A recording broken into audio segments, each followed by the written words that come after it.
This is the story about a boy from Henryville, Indiana. In 1895, when he was 6 years old, his father passed away. His mother had to start working in a tomato cannery, leaving him to cook and care for his siblings.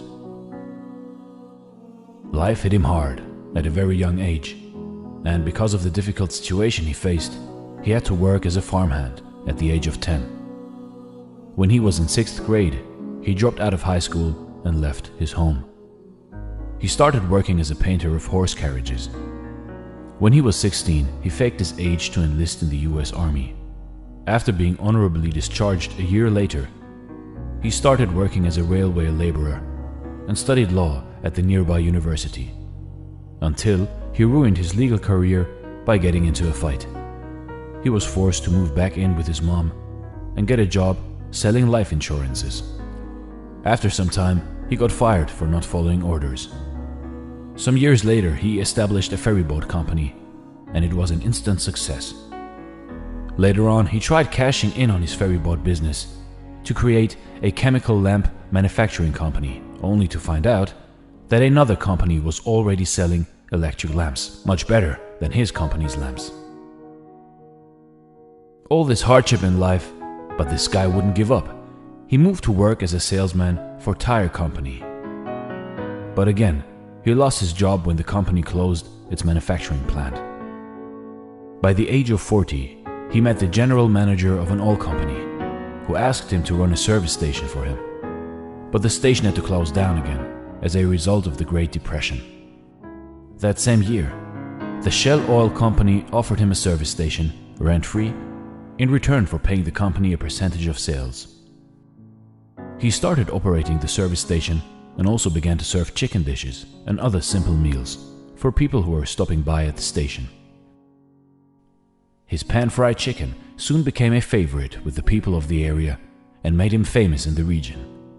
A few years later, he took out the station and started a proper restaurant.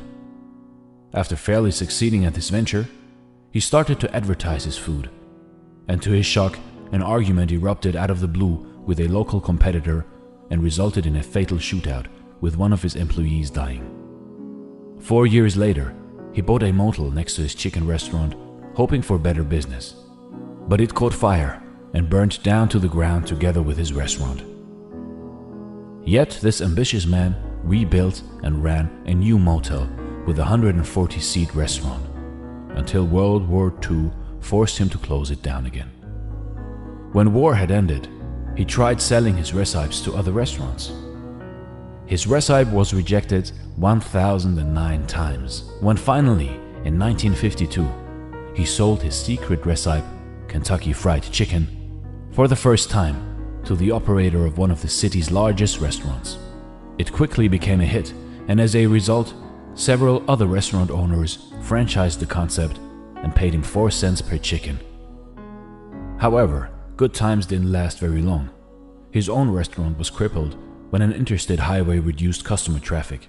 He sold it and was left only with his savings and $105 a month from Social Security.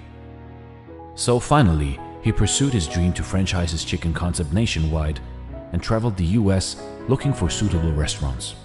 He opened a new restaurant and a company headquarters in 1959. He often slept in the back of his car. He visited restaurants, offered to cook his chicken, and if the owners liked it, then he negotiated a franchise right.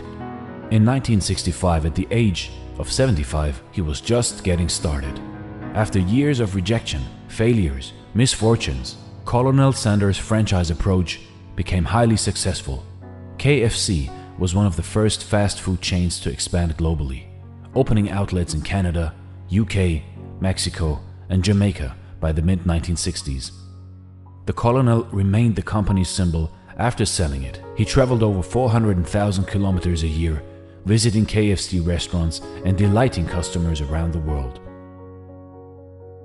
At the age of 90, Colonel Sanders passed away.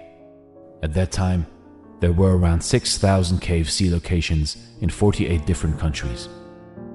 In 2018, there were 22,621 KFC restaurants worldwide. If you are overwhelmed by rejection or discouraged by setbacks? Remember the story of Colonel Sanders, a 6th grade dropout, fired from multiple jobs, ruined his legal career, set back by the Great Depression, fire, and World War II. And yet, he became the world's most famous cook after reaching retirement age. Colonel Sanders, the creator of one of the largest fast food chains in the world, was many things. But above all, he was a great success story.